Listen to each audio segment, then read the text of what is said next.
दोस्तों, आज हम लोग चर्चा करने जा रहे हैं सिमलीपाल राष्ट्रीय उद्यान यानी नेशनल पार्क पे। और हमने जैसा कि बताया है कि आजकल मैं एक ऐसी सीरीज चला रहा हूं जिसमें करंट अफेयर्स में जो रिसेंट इसी वर्ष भूगोल और पर्यावरण की दृष्टि से बहुत महत्वपूर्ण हैं टॉपिक्स हैं, उन पर चर्चा कर रहा हूं। इस सीरीज में आज हम लोग चर्चा करने जा रहे हैं सिमलीपाल राष्ट्रीय पार्क की। तो यह भारत का अभी हाल ही में मार्च 2025 में 107वां नेशनल पार्क घोषित किया गया। यानी एक क्वेश्चन भी आ सकता है कि भारत में कुल कितने नेशनल पार्क हैं, राष्ट्रीय पार्क हैं। तो कुल कितने राष्ट्रीय पार्क हैं? 107 राष्ट्रीय पार्क हैं। और 107वां राष्ट्रीय पार्क कौन है? सिमलीपाल है। दूसरा प्रश्न उठेगा कि ये कहां पर स्थित है? तो यह उड़ीसा में स्थित है। उड़ीसा में सिमलीपाल यहीं पे उड़ीसा में स्थित है और यह नेशनल पार्क के रूप में घोषित किया गया है। अब एक क्वेश्चन उठता होगा आपके दिमाग में कि यह नेशनल पार्क होता क्या चीज है। दूसरा, कभी कभी आप लोग नेशनल पार्क सुनते हैं, कभी वन्य जीव अभयारण्य सुनते हैं, वाइल्ड लाइफ सेंचुरी सुनते हैं, कभी आप बायोस्फीयर रिजर्व सुनते हैं कि ये बायोस्फीयर रिजर्व है, कभी आप रामसर लैंड सुनते हैं। तो आप सभी को सभी की अलग अलग जो मीनिंग है उसको समझना चाहिए। फिलहाल आज यहाँ पे मैं इस पे बहुत विस्तार से तो मैं नहीं बता पाऊंगा, क्योंकि अभी मेरा जो ये कह सकते हैं फोकस है वो सिमलीपाल को करंट अफेयर की दृष्टि से चर्चा करना है।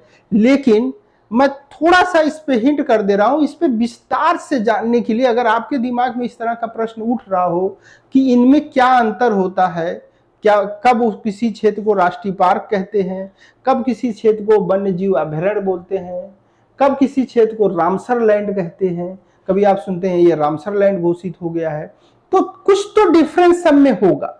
इस पर एक अच्छा खासा एक चर्चा एक समझिए ये 1-1.5 घंटे की चर्चा हो जाएगी। इस पे विस्तार से हम लोग चर्चा करें।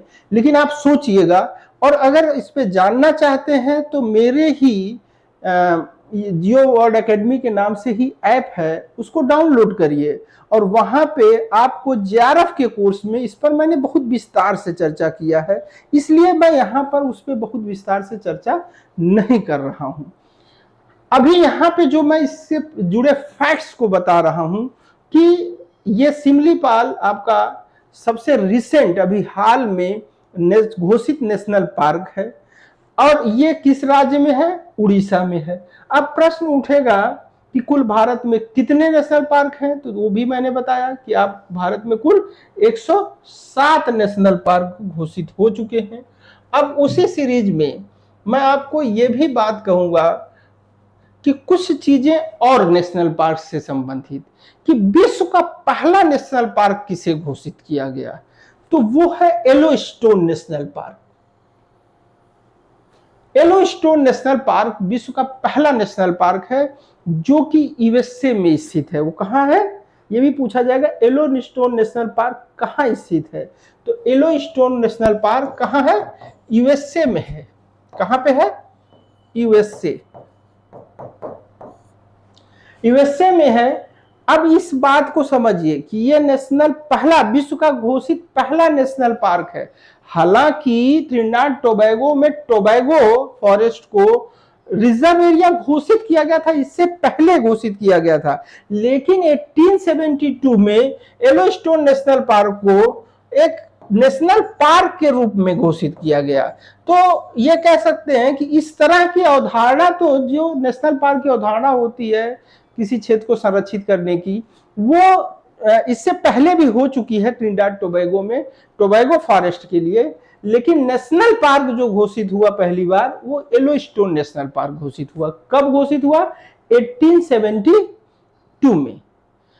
अब दूसरी बात आती है कि येलोस्टोन नेशनल पार्क किस चीज के लिए फेमस है, ये भी बहुत इंपॉर्टेंट है। तो येलोस्टोन नेशनल पार्क में 300 से अधिक गीजर है। क्या है? गीजर। गीजर क्या चीज होता है? गीजर एक ऐसा धरातल पर एक छिद्र होता है जिससे एक समय अंतराल के बाद पानी अपने आप निकलता है ऊपर बाहर। जैसे आपके घर में गीजर होता है, गीजर में क्या होता है? पानी गर्म होता है, फिर थोड़ी देर बाद बाहर निकलता है। क्या टोटी खोल देंगे तो रेगुलर निकलेगा? नहीं, जितना उसमें स्टोर है उतना निकलेगा, उसके बाद ठंडा आने लगेगा। तो इसका मतलब ये गीजर वर्ड वहीं से आया। बात समझ रहे हैं? गीजर वर्ड सबसे पहले यहां था नेचर में, और पहला गीजर वर्ड जो दिया गया वो आइसलैंड में है। आइसलैंड में एक ग्रांड गीजर है, इसको भी लिख सकते हैं। आइसलैंड में कौन सा है?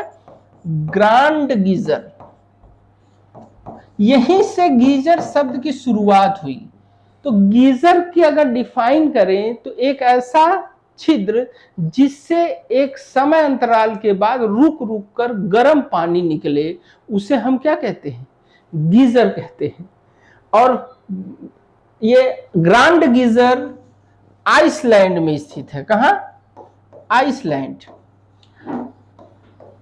ये एक कॉन्सेप्ट हुआ, एक फैक्ट हुआ। दूसरा फैक्ट है कि येलोस्टोन नेशनल पार्क भी किसके लिए फेमस है? गीजर के लिए फेमस है।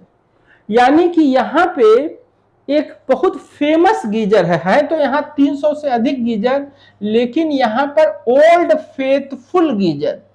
कौन सा? Old faithful. यह भी पूछा जाएगा, ओल्ड फेथफुल गीजर कहां स्थित है? तो यह कहां स्थित है? यूएसए में स्थित है। या प्रत्येक 90 मिनट बाद इसमें से गर्म पानी निकलता है, इसीलिए फेथफुल कहा गया, विश्वसनीय। यानी कि हर 90 मिनट बाद इससे क्या निकलता है? पानी निकलता है। ये देखिए, लोग देख रहे हैं, ये ओल्ड फेथफुल का ही पिक्चर है। तो यहाँ पे इसको देखने लोग आते हैं। तो येलो नेशनल पार्क में गीजर के लिए ज्यादा फेमस है, इसलिए हमने गीजर पे बात कर ली। हाँ, अब बात करें अगर भारत की दृष्टि से, तो भारत में जो पहला नेशनल पार्क घोषित हुआ वो जिम कॉर्बेट नेशनल पार्क है, जिसे अंग्रेजों ने 1936 में घोषित किया था, और उस समय इसका नाम था हेली नेशनल पार्क। ये कहां पे है? ये उत्तराखंड में है। कहां पे है? उत्तराखंड में है। तो उत्तराखंड में जिम कॉर्बेट नेशनल पार्क है। यह भारत का पहला नेशनल पार्क है। इसे 1936 में मतलब कि घोषित किया गया, और उस समय इसका नाम क्या था? Heli national park. यहाँ पे आप देख ही रहे हैं टाइगर पाया जाता है। और कॉर्बेट नेशनल पार्क का नाम आपने खूब भी बहुत सुना होगा, तो ये तो आप जानते होंगे कि ये उत्तराखंड में स्थित है। तो इस तरह से ये उत्तराखंड में जिम कॉर्बेट देखिए यहाँ पे दिखा दिया गया है, तो ये आप जानते ही होंगे। और इस तरह की नई नई सूचनाओं को लेकर के जो कि करंट के लिए बहुत ही इंपॉर्टेंट है, और इस टॉपिक में, इस लेक्चर में ही मैंने ऐसे कई फैक्ट्स बताए जो कि आपकी एग्जाम की दृष्टि से लगातार परीक्षाओं में आते रहते हैं, और जो कि अगर 2025 में किसी को नेशनल पार्क घोषित किया गया तो 100% है कि वो परीक्षा में आएगा ही। तो अगर इस तरह से मैं प्रतिदिन जो कुछ भी न्यूज़पेपर में ज्योग्राफी और पर्यावरण की दृष्टि से अगर आता है करंट में, तो मैं उस पर अवश्य चर्चा करूंगा, और वो आप तक पहुंचे इसके लिए जरूरी है कि आप चैनल को सब्सक्राइब करें। और अगर इसके बारे में बहुत विस्तार से, भूगोल के बहुत से टॉपिक्स हैं, विस्तार से जानना है, तो ऐप को डाउनलोड करें, और वहाँ बहुत सारे कोर्सेज आपको पेड भी मिलेंगे, तो आप अपनी इच्छा अनुसार वहाँ पे पेड कोर्सेज ले सकते हैं। वहाँ पे एनसीईआरटी कोर्सेज बहुत ही कम दरों में उपलब्ध हैं। वहाँ पे टेस्ट सीरीज उपलब्ध है अलग अलग चीज़ों के लिए, जो भी, चाहे जीआईसी के लिए, चाहे पीजीटी के लिए, चाहे टीजीटी के लिए, आप अपने मन माफिक वहाँ पे कोर्स ले सकते हैं, और बहुत से फ्री मटेरियल का भी लाभ उठा सकते हैं। तो धन्यवाद।